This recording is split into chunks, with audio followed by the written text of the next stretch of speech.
Mga ka-learning, at dito tayo sa update natin sa Hamster Combat kasi meron na lang tayong 12 hours. So, pinost nila yan kaninang 6 hours ago.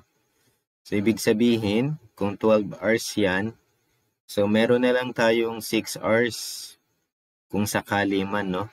So, dahil 6 hours ago pa yung post nila. So, ang sabi dyan, Dear CEO, brace yourselves, we're 12 hours away from the snapshot.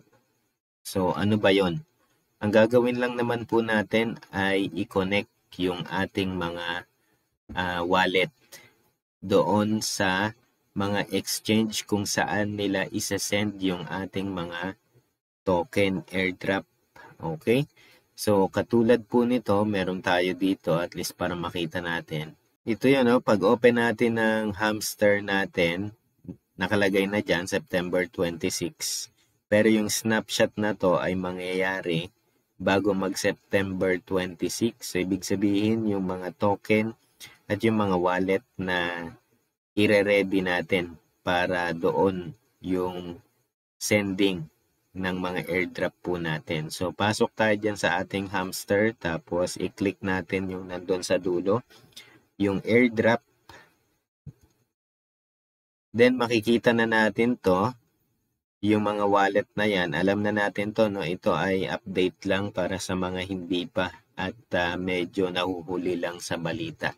At yung mga gustong magbago o mag-reset ng withdrawal. So, pwede pa rin po. Ang choices po natin yan, Binance, OKX, Bybit. Tapos, meron dito, pwede nating pagpilian. Ito po ay mga walang KYC, no? Kung wala po kayong mga KYC verification dito sa tatlong centralized exchange na to ay pwede nating piliin. Yung pinakaunang-una pa dati ay yung Ton Wallet. Sa Ton Wallet marami yan pero yung isa po dyan yung Ton Keeper. So yan yung pwede nyong i-default. Ang sa akin kasi ang pinili ko yung Bybit. Tapos andito na siya, naka-default na siya. Ibig sabihin yung bilog na check na to, yan na po yung sure na yan na pwede nating iset para dyan yung isa-send na token doon sa account natin sa Bybit. Pero before 12 hours, so may 6 hours pa nga tayo, ay pwede natin yung baguhin. I-reset lang po natin to, i-click lang po natin kung magbabago po ang inyong isip para masend yung mga token po ninyo ay pwede pa naman basta within 6 hours na yan. Pero ito okay na po yan. Nakaset na po yan. Dito sa Telegram, no, makikita natin dito yung 12 hours ago nakalagay. So, ibig sabihin nga 6 hours na lang kasi yung post nila na to ay 6 hours ago. So, may 6 hours pa tayo. Anong oras ba ngayon? 8:30, 8:23. So, mamaya-maya hanggang madaling araw, Philippines time. No? So, bilang tayo ng 6 hours, let's say 8:30, 9:30, 10:30, 11:30, 12:30, 1:30, 2:30. Hanggang 3:30 a.m. mamayang madaling araw. Pwede nyo pang gawin yan. Okay, sayang po kasi mga token natin kung hindi natin yan makukuha.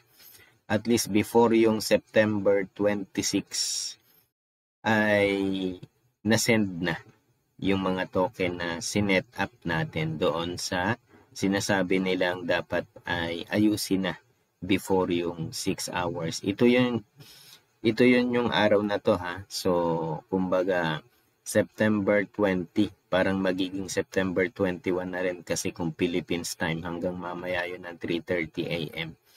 ay kaya pa na humabol doon sa time po natin. So, yun po. At iset up na natin yung mga wallet address, centralized or decentralized, para po hindi masayang yung mga token na nakuha natin ng mga ilang buwan at para ma-send na rin. Kanina yung Katizen, kung meron kayong Katizen, no, nag-start na po siya kaninang alas 6 ng trading sa Binance at sa mga iba pang central exchange. Konti lang ang nakuha ko doon, no, pero at least kahit pa paano meron, no. At nag $1 na siya. Hindi ko lang alam kung magkano ang price ngayon kasi kanina nag point something. Pero syempre, iba pa rin itong Hamster Combat natin na makikita natin kung magkano talaga ba yung value nito at yung token na makukuha natin kung ilan ba talaga. Ang pinakamataas daw ay yung PPH doon sa mga tasking na pinagawa nila. So malalaman pa natin kung ano talaga yung final, no? Ang mahalaga yung wallet muna natin ay mai-connect na po natin dito sa Hamster Combat na to. Ready na tayo hanggang sa September 26.